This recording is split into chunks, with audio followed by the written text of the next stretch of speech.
자, 우리는 마가복음을 이제 시작 단계에 있는데요. 마가복음은 예수 그리스도의 복음을 알리는 것입니다. 그래서 마가복음을 우리가 살펴보면 특별히 복음서를 통해서 우리가 관심을 가져야 되는 것은 우리의 초점, 우리의 관심, 우리의 신앙의 가장 포커스는 오직 예수 그리스도여야 한다. 왜 예수 그리스도인가? 이제 그 부분을 우리가 이 마가복음을 살피면서 계속 이 본문을 따라가면서 우리가 살펴보려고 합니다. 오늘 이 예수님의 공생의 출발점이죠. 지난 시간에 가장 첫 번째는 세례를 받으신 사건이었습니다. 우리가 지난 시간에 살펴보았고요. 오늘은 세례를 받으시고 요단강에서 물에서 올라오신 이후에 일어난 사건입니다. 자, 오늘 이 아주 상징적인 사건인데요. 이 본문을 가르쳐서 때로는 왕의 대관식이다, 그런 표현을 쓰기도 합니다. 하나님으로부터 예수 그리스도의 공생의 사역을 공개적으로 인정받으시는 그런 장면이라고 볼 수 있습니다. 굉장히 주목할 만한 것은 삼위 하나님의 출현입니다. 성경은 삼위일체라고 하는 말은 나오지 않습니다. 그런데 오늘 이 본문에서 자연스럽게 우리는 삼위 하나님을 만나게 되죠. 물에서 올라오시는 그리스도, 그리고 거기에서 말씀으로 임하신 성부 하나님, 그리고 비둘기같이 내려오신 성령, 성부와 성자와 성령, 이 세 하나님이 함께 만나는 등장하는 장면입니다. 자, 여기서 어떤 일이 일어났습니까? 첫 번째는 하늘이 갈라졌다는 겁니다. 예수님이 경험하신 것이죠. 하늘이 갈라졌다. 자, 이게 하늘이 갈라지다라는 말은 은유인데요. 이 갈라졌다는 동사가 이 마가복음에 한 번 더 나옵니다. 마가복음 15장 38절에 같은 동사로 이렇게 나와요. 예, 성소 휘장이 위로부터 아래까지 찢어져 둘이 되니라. 여기 찢어져라는 말입니다. 이 같은 단어예요. 갈라졌다는 단어와 찢어졌다는 단어가 나옵니다. 예수 그리스도가 십자가 못 박혀 죽으실 때에 성전의 휘장이 위에서부터 아래로 찢어져 버렸습니다. 그 휘장은 no entry, 아무도 들어갈 수 없는 성소, 죄인이 들어가면 죽는 것입니다. 하나님을 곧바로 만날 수 없는 성전 제도의 상황을 얘기하는데요. 예수님의 육체가 찢어지는 순간 성전의 휘장이 위에서부터 아래로 찢어져 버렸습니다. 그 말은 이제 성전이 더 이상 효용이 없는, 유효하지 않는 그런 상실이 됐다고 얘기하는 거죠. 예수 그리스도의 죽으심을 통하여 이제 새로운 시대가 왔음을 알리는 겁니다. 그리고 하나님에게로 나아갈 수 있는 새롭고 산 길이 열렸다. 자, 찢어졌다는 이 말은 이전의 상태로 돌이킬 수 없다는 얘기입니다. 이제 새로운 시대가 열린 것을 말씀합니다. 자, 여기 하늘이 갈라졌다는 것은 작은 사건은 아니죠, 여러분. 하늘은 무엇을 상징합니까? 하늘은 하나님이 거처하시는 혹은 활동하시는 영역을 하늘이라고 표현을 합니다. 자, 그 말은 하나님은 하늘에서 모든 것을 통치하시고 다스리시는, 그래서 인간에 의해 조종을 당하거나 제한을 받지 아니하시는 권세를 상징하는 게 바로 하늘입니다. 그래서 하나님의 보좌는 하늘에 있고 창조된 모든 것은 그분의 발 아래에 있다, 그렇게 말씀하죠. 그래서 우리가 하나님을 얘기할 때는 하늘의 하나님 이렇게 표현을 합니다. 하늘의 하나님. 그래서 하나님은 하늘에서 그 보좌에 앉아 계시는, 통치하시는, 인간이 다가갈 수 없는, 알 수 없는 비밀스러운 영역이 하늘이다 하는 것입니다.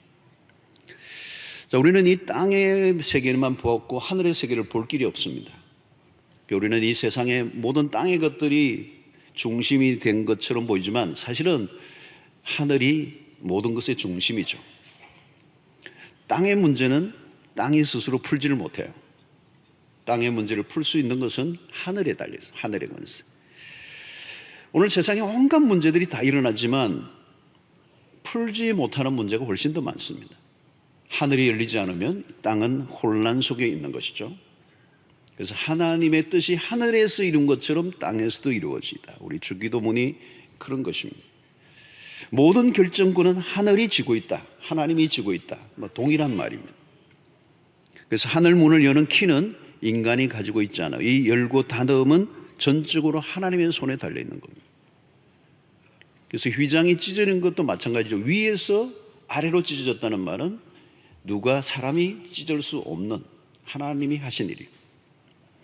자, 하늘과 땅에는 거대한 장벽이 있습니다. 자, 이게 갈라진.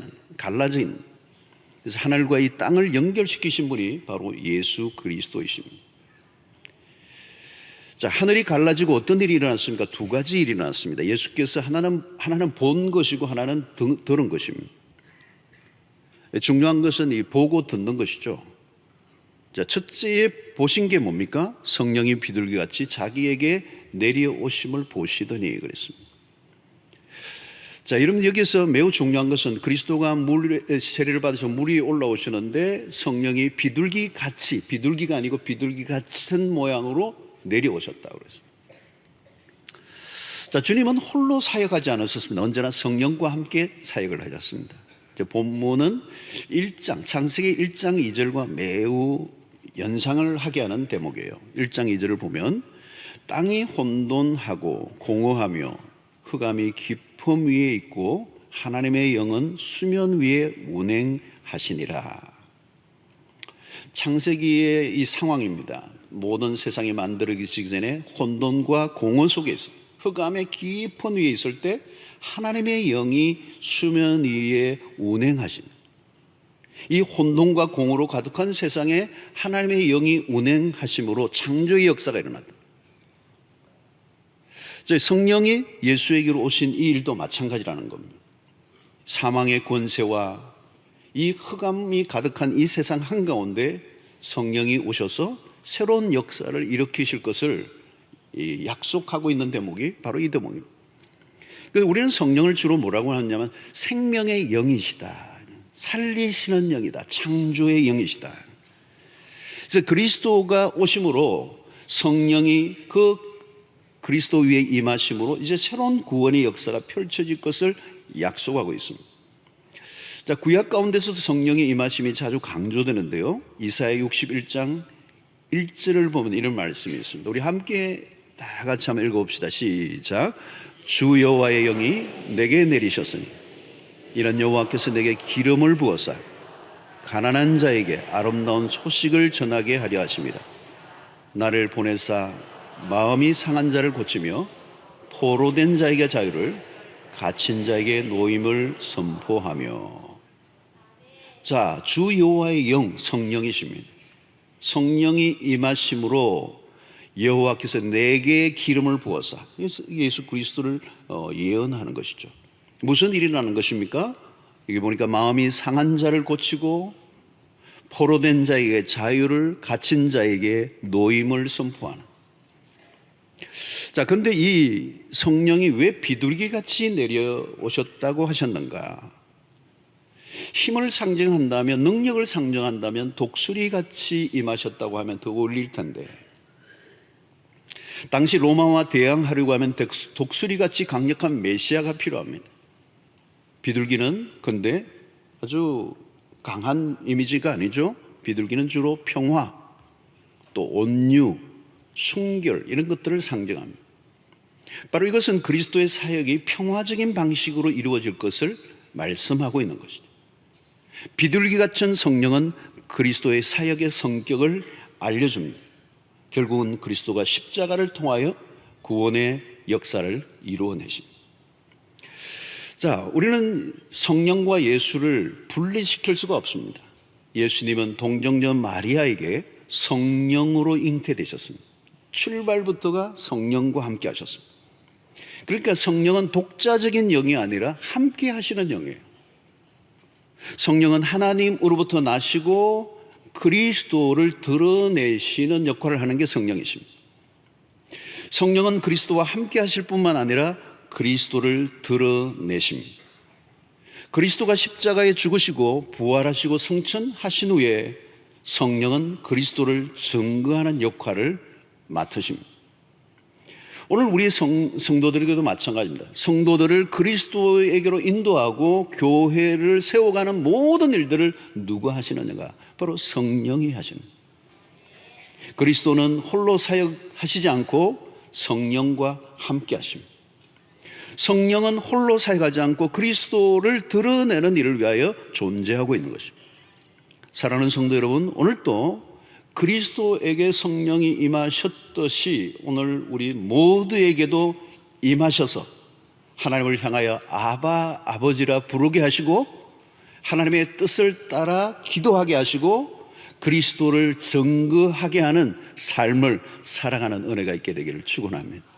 우리의 모든 일상 속에 그리스도 성령과 함께하는, 바로 오늘 예수 그리스도의 공생의 출발에 성령이 비둘기같이 임하심으로 그리스도와 함께 하셨던 것처럼 그리스도의 생애가 처음부터 마지막까지 공생애를 마칠 때까지 함께 하셨던 것처럼 오늘 그 성령이 오늘 초대교회 사도행전의 역사를 이루었던 것과 동일하게 오늘 우리의 교회 가운데, 여러분들의 개인 가운데, 가정 가운데, 사랑방 가운데, 우리의 모든 사역들 가운데 임하는 역사가 있게 되기를 축원합니다.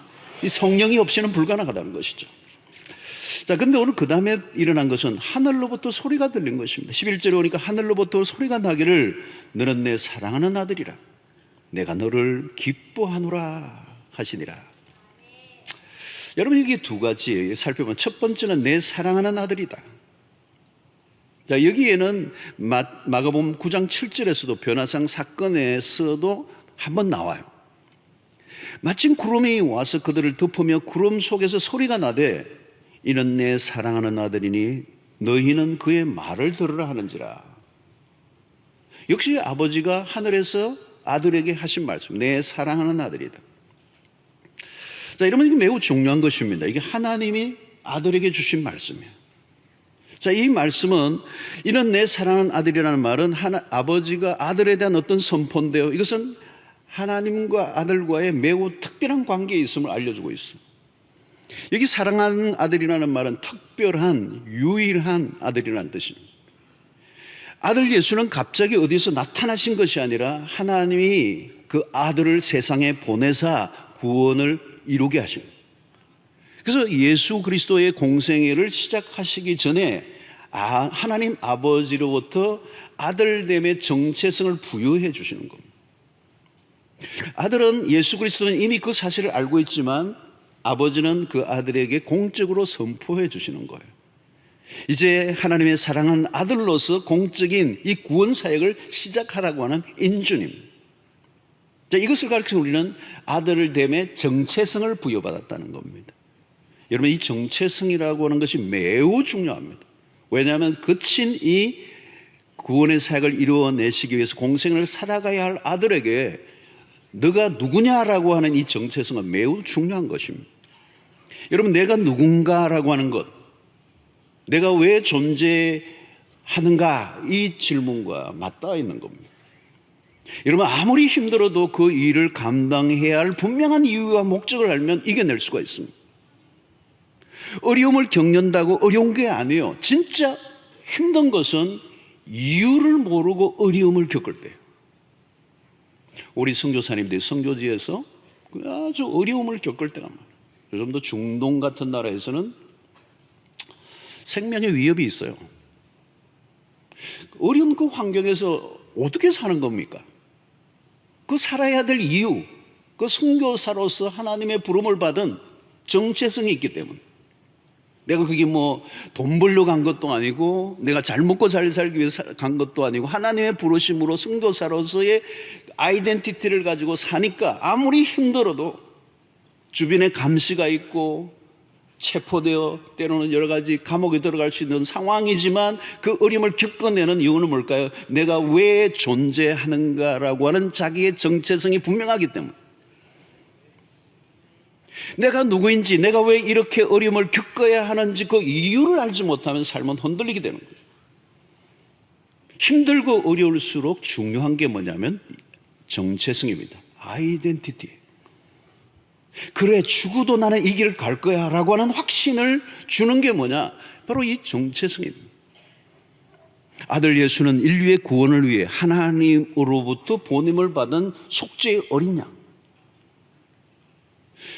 여러분, 예수님은 공생애 내내 복음서를 보면 사람들로부터 배척을 많이 당하셨습니다. 고향 동네 사람들이 예수를 배척합니다. 어릴 때부터 보았던 그 나사렛의 예수가 구원자라고 안 믿는 거예요. 심지어 형제들, 그 육신의 그 동생들까지도 예수님을 배척했어요. 여러분, 가장 힘든 것은 가까운 사람들의 오해예요. 너가 무슨 메시아냐는 거죠. 너가 무슨 하나님의 아들이냐는 거죠.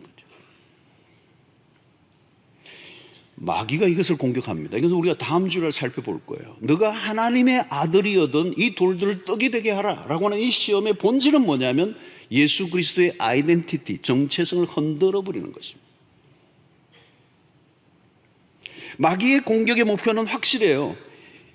예수를 하나님의 아들로서의 정체성을 흔들어 놓는 것입니다. 종교 지도자들이 끊임없이 예수님에게 공생애 동안에 시비를 걸었던 게 이 대목이에요. 하나님의 아들로서의 그 정체성을 얘기할 때 다 죽여버리려고 그러죠. 참남하도다, 참남하도다. 오늘 공생애를 시작하기 직전에 하나님께서 하늘의 음성에 들려서 너는 내 사랑하는 아들이요 내 기뻐하는 자라. 누가 무슨 소리를 해도 너는 내 사랑하는 아들이다. 예수님은 당신의 생애의 공생애 동안에 하나님의 아들로서의 정체성을 잊어버리지 않으셨어요. 그래서 오늘 이 변화상 사건에서도 한 번 더 나오죠. 이는 내 사랑하는 아들이다. 가끔 유전자 검사를 통해서 뒤늦게 이 출생의 비밀을 알게 될 때 가끔 그런 일들이 있더라고요. 내가 이 집에 부모의 자녀인 줄 알았는데 아닌 거예요. 유전자 검사를 해보니까 혼란에 빠지는 거예요. 혼란. 그 왜 혼란에 빠지는 겁니까? 내가 누구지? 내가 어디에 속한 자이지? 내 존재에 대한 혼란이 오는 겁니다. 그 뿌리를 건드리는 거거든요. 사춘기 아이들이 힘들어하는 게 뭘까요? 정체성입니다. 자기가 누구인지 헷갈리는 거예요. 자아의 발견이 아직 되지 않았기 때문에 행동이 걷잡을 수가 없어요. 여러분, 우리가 믿음으로 얻은 우리의 정체성이 있습니다. 그게 뭐냐면 하나님의 자녀라고 하는 정체성입니다. 요한복음 1장 12절의 말씀이죠. 영접하는 자 곧 그 이름을 믿는 자에게는 하나님의 자녀가 되는 권세를 주셨으니. 이 하나님의 자녀라는 정체성은 그리스도로 인하여 우리에게 주어진 새로운 정체성이에요. 여러분, 우리는 가정에서 아내로, 엄마로, 엄마라고 하는 정체성을 갖고 살아가고, 또는 아내로서, 때로는 남편으로, 아빠로, 직장에서 어떤 신분을 가지고 살아갑니다. 그래서 우리는 세상에서 다양한 신분들을 통해 우리의 정체성을 가져요. 그러나 그 어떤 것보다 위에 있는 정체성은 하나님의 자녀라고 하는 거예요.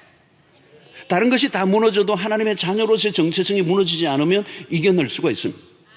우리는 하나님의 자녀로서 아이를 양육하고 직장에서 일을 합니다. 내가 회사에서 과장이든 부장이든 변하지 않는 고유의 정체성은 하나님의 자녀라는 거예요. 하나님의 자녀로서 직장에서 어떤 신분을 가지고 어떤 일을 해 나가면 그 신분과 그 역할과 그 위치가 사라져도 하나님의 자녀라고 하는 정체성만 붙잡고 살면 나중에는 이겨낼 수 있는 힘이 그리스도 안에서 하나님의 속한 자로서 주시는 에너지가 있단 말이죠.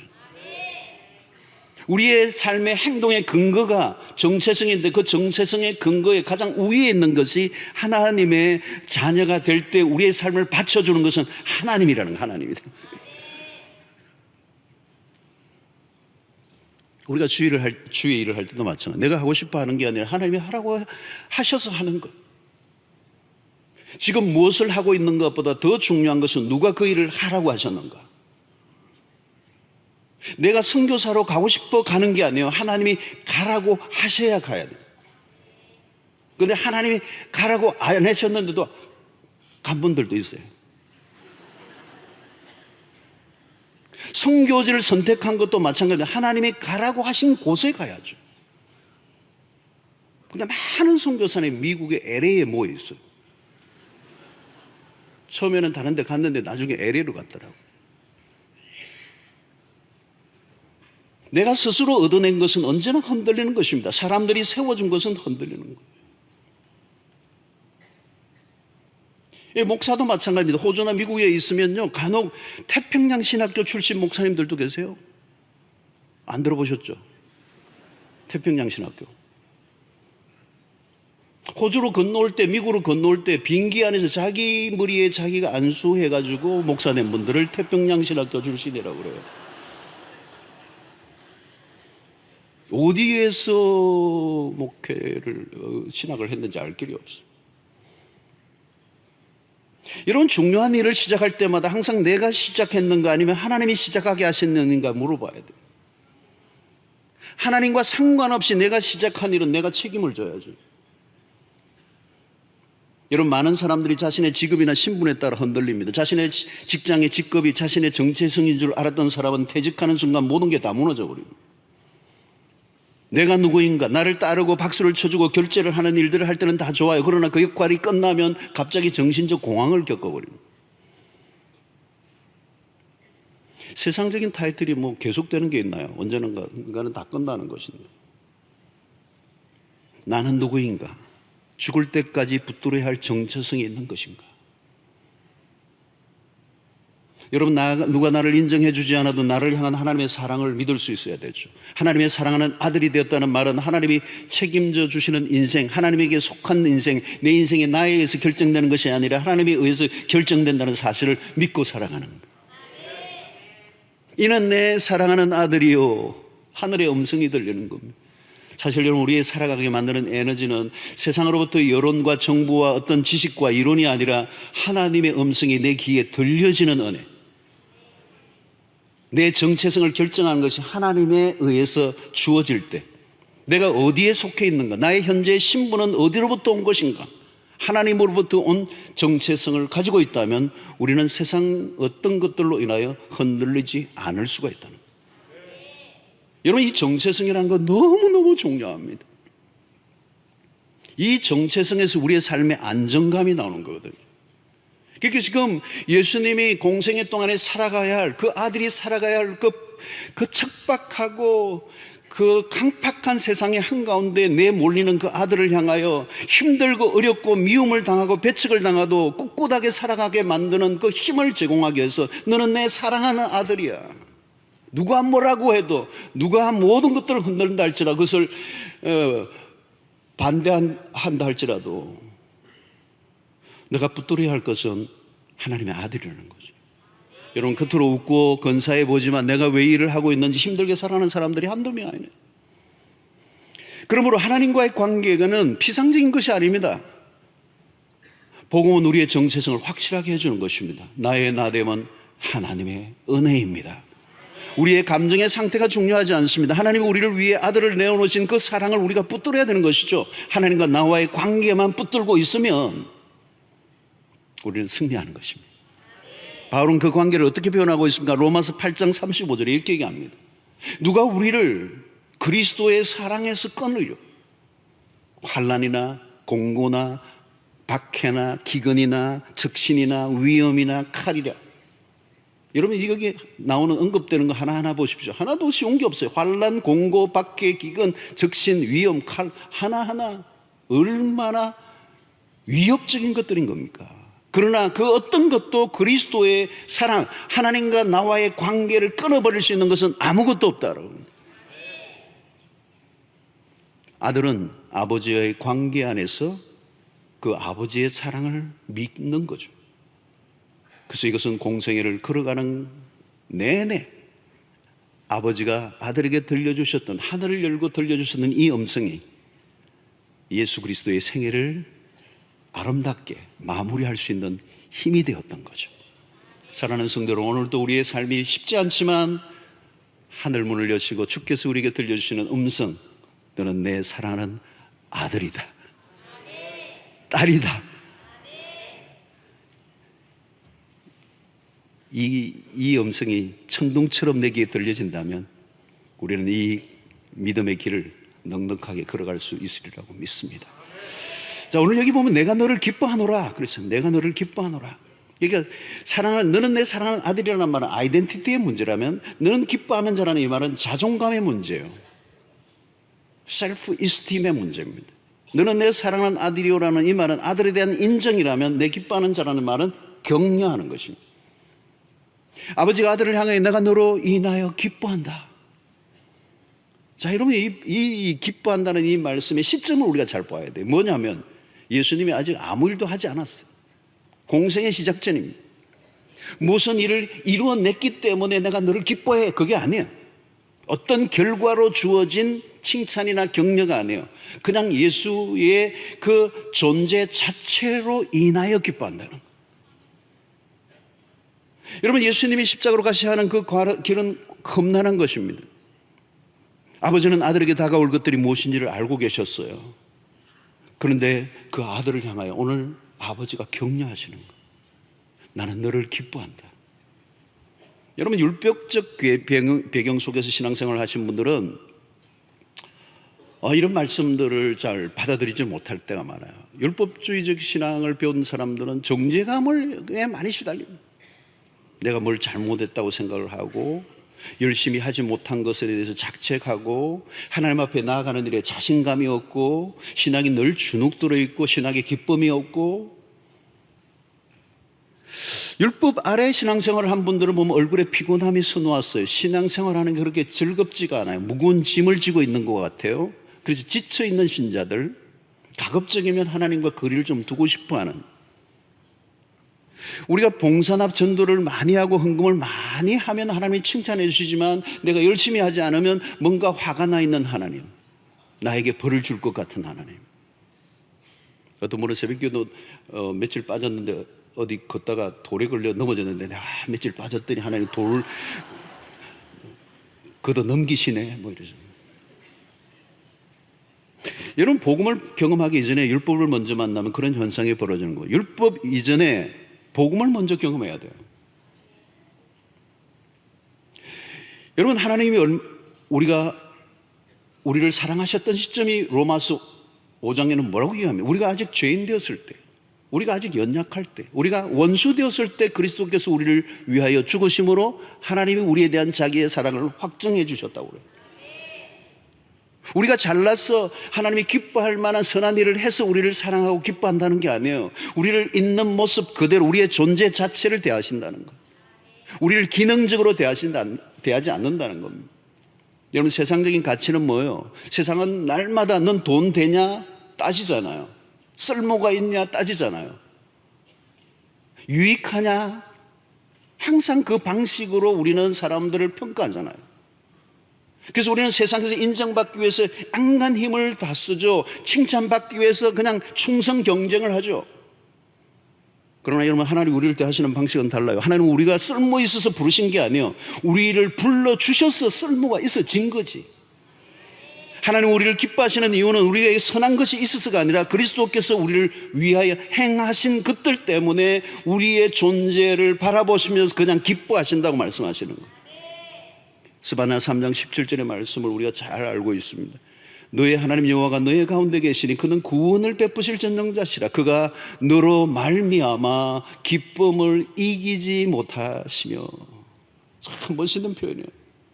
하나님 우리를 바라보시면서 기쁨을 이기지 못하시며.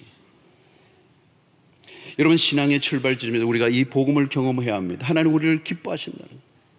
많은 사람들이, 그리스도인들이 정죄감을 가지고 신앙생활을 합니다. 하나님에 대해서 뭔가 불안해하는, 내가 이렇게 노력해도 하나님이 뭔가 흡족해 하시지 않는 것 같은 느낌.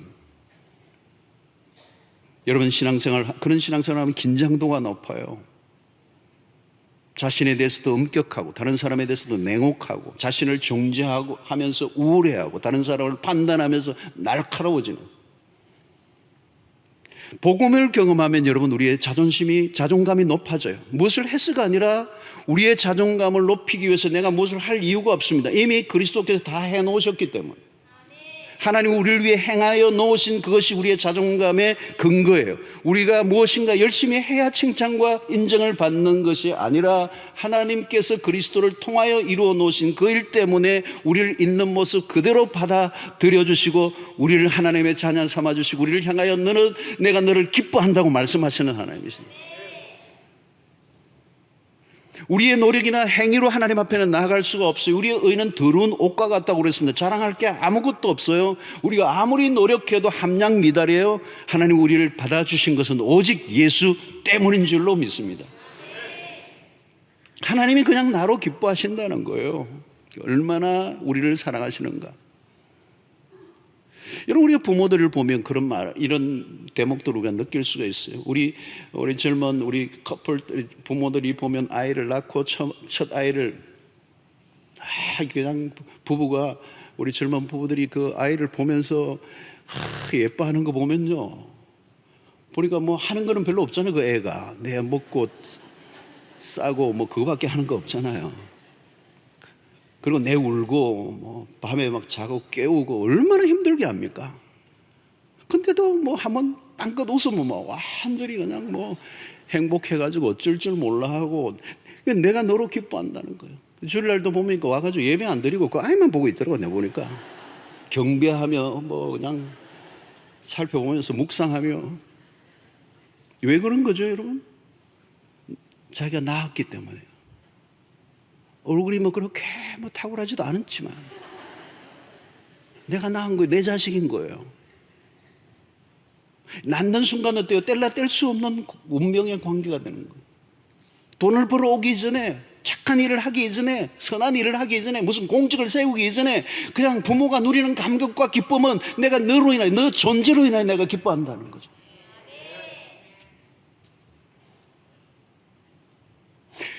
너는 내 사랑을 하려 내가 너를 기뻐한다. 이건 최고의 인정과 존중과 그 가치를 인정해주고 격려하는 겁니다.